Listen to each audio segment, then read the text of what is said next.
welcome back to our episode 3. It's still your host, Isaiah Kiel, and this episode we will be talking about a lot of things, especially on rebranding. I know we have introduced rebranding as our first episode, but ever since we rebranded as a company, I really saw the changes, the differences, not just in our culture, not just in our operations, but also in our clients. So I believe that a lot of people and a lot of our clients also are um, curious of how we did it or what is really the impact of rebranding in our company. And also, a lot of our clients also have rebranded. So I think 2 or 3 of our clients, after we rebranded, they have rebranded also. So I'm very, very much proud because probably that was one of the impact or one of the major decisions probably was us rebranding also. So they were influenced by us. And yeah, I think really a successful rebranding, I'm going to read, guys, because I don't want to give any false information to you guys, but a successful rebranding can really change a company's image. It can attract new clients and even enhance your customer loyalty. I think when it comes to rebranding, it will really change a person's perspective, a business's perspective, and your client or your prospect's perspective when it comes to you guys. So, yeah, we have a list of questions again wherein we will discuss. We can start. For your first question, why is rebranding so important in today's super competitive business world? So, I think rebranding really is important in this competitive world, especially today, because a lot of brands, a lot of businesses are really rising up. And from those that have started like few years ago or back then, people are now seeing the changes or the market's perspective when it comes to their needs and their wants.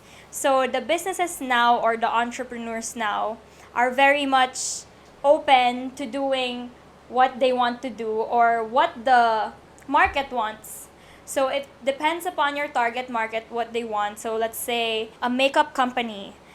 There are a lot of makeup companies have established already their brand name and all that, but now the rising and the new ones, the new makeup companies, are even more innovative in their products and even their campaigns when it comes to social media, wherein it attracts your market and you know how the market really wants something new.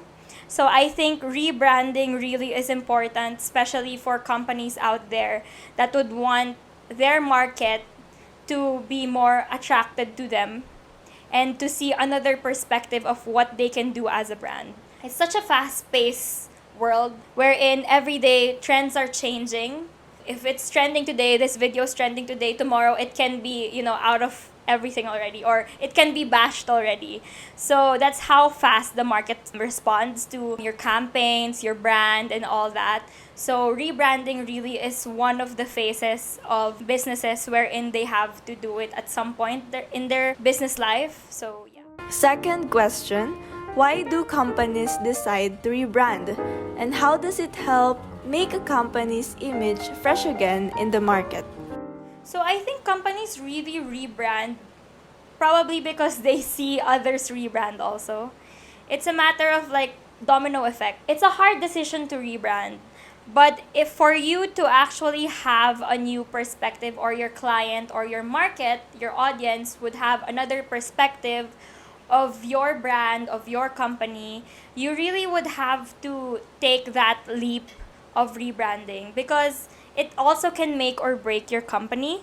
That's why some companies they have a hard time transitioning, especially in rebranding, because what if people forget us after we rebrand? But also at the other side, if you don't rebrand, what if people forget you still if you don't rebrand? Yeah, it's just a matter of like really taking the time and the effort to really see if the rebranding process for the company is worth it or is it time to rebrand or not. To most companies out there, it's really important for you to assess your market and how they could respond to the change that you have.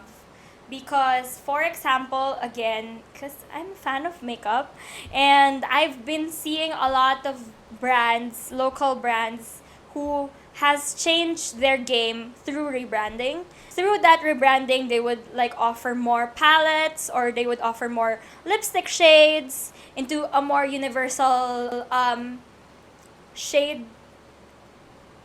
Wait, my term dun eh. Shade range. So mostly makeup brands, they would rebrand after, and then they would offer more universal shade ranges wherein people who have different textures in their skin, who have different colors, will still have the same experience as one does. So yeah, mostly companies do that when they want a fresh image for their market to see. For your third question, how can rebranding help a company stand out from other companies in a super crowded market?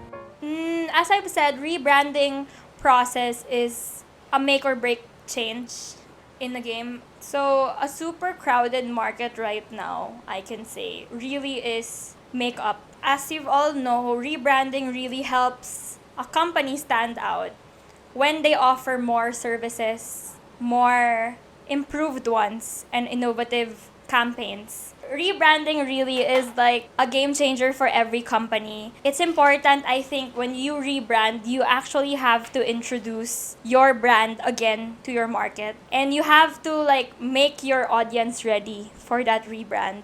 Because without making them ready, it will actually shock them. Some will be shocked in a good way, some will be shocked in a bad way. And I have seen a lot of companies or businesses, small businesses, mid to enterprise, that some who rebranded have been successful with the rebranding. But however, some others also, they would fail to the point wherein their market would not accept their rebrand as it is and would just forget them in the long run. Because again, it's a super crowded market.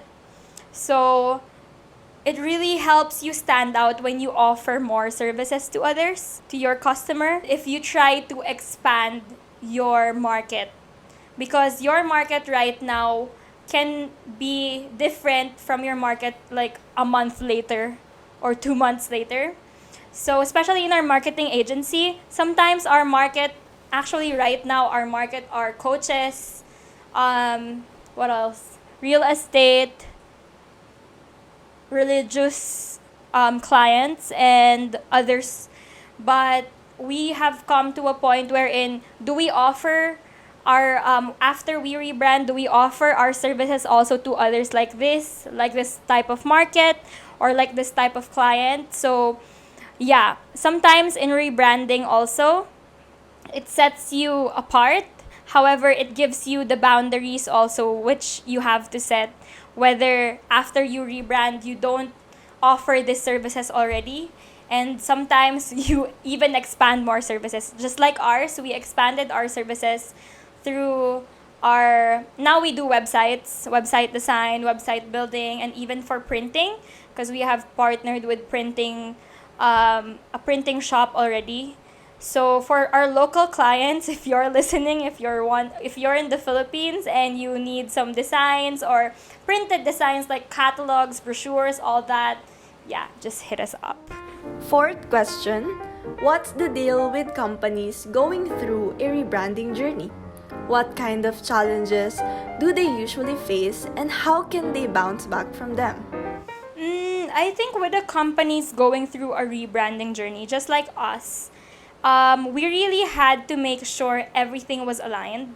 It's important for us to know which to change and which not to change.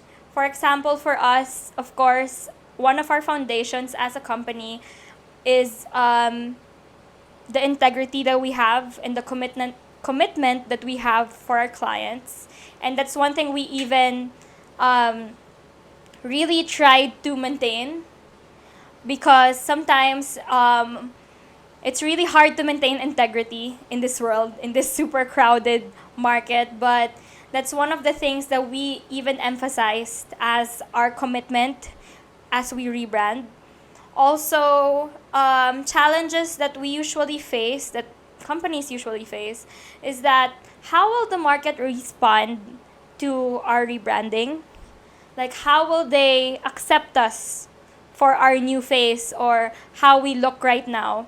Because for us, we had the hard time to change the colors also because we didn't know which colors should we use or which fonts would we like stand out with.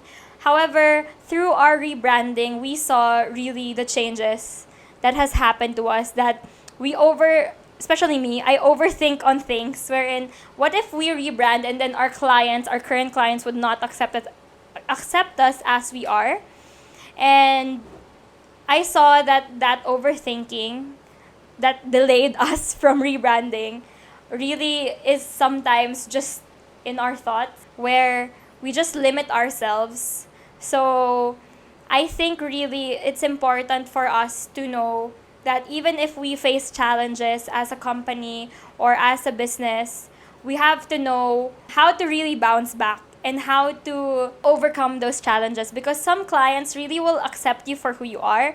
Even as I've said a while ago, two or three of our clients really was impacted or influenced by our rebranding. That's why they also rebranded. So basically, for them to bounce back, it depends actually upon them. Because I can't speak for them, but for us, we bounced back by really introducing ourselves again and why we had to rebrand. Because one of our clients, they asked before they rebranded, so why did you have to rebrand? And so I also thought, yeah, did we just change our colors or we just wanted to change a new color and then that's it?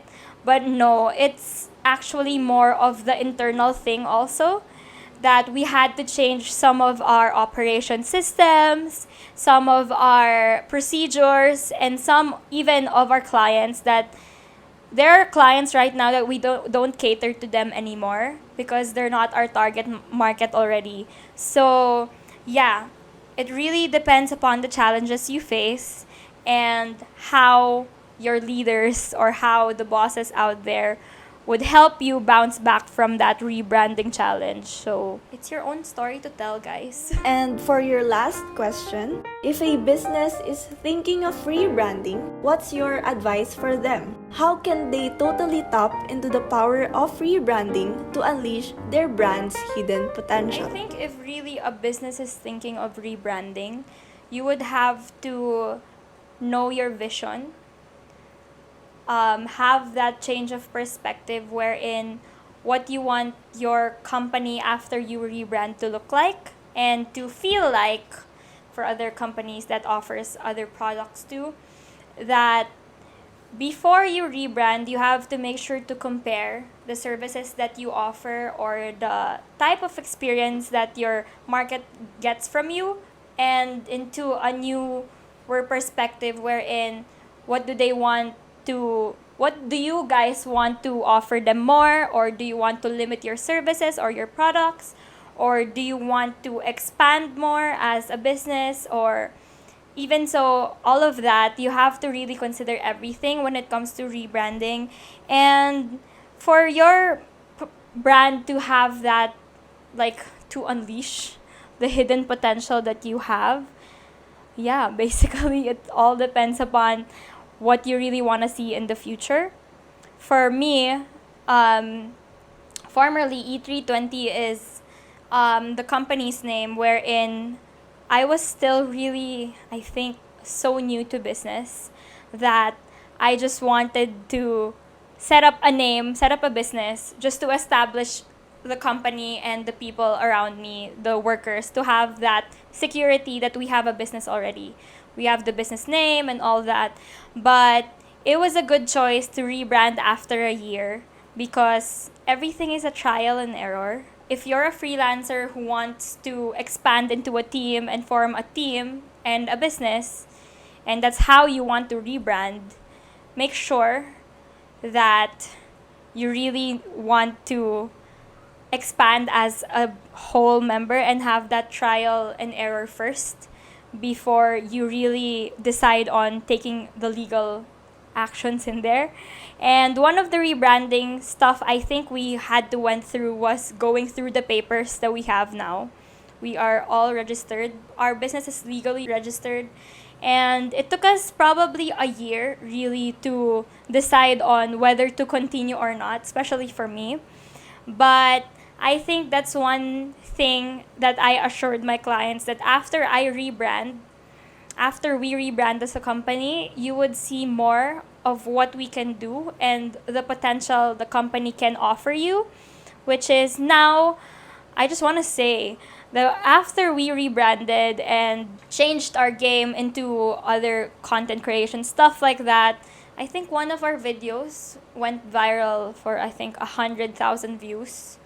So that's one thing that I saw that I did not see in a year in our company. So that's when I knew that there was a change already when it comes to our content creation process. There was a change already internally.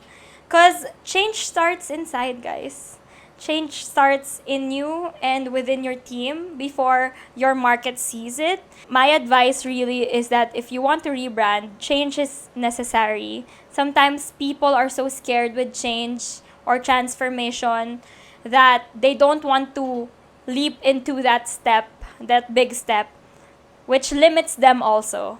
So, for you to change your game, rebranding is a process you can take once in a lifetime. Because some people, again, they don't want to change. They don't want to change their business name. They're already settled with what they have, or they're already, okay, this is what we established already. There's nothing more that we can offer.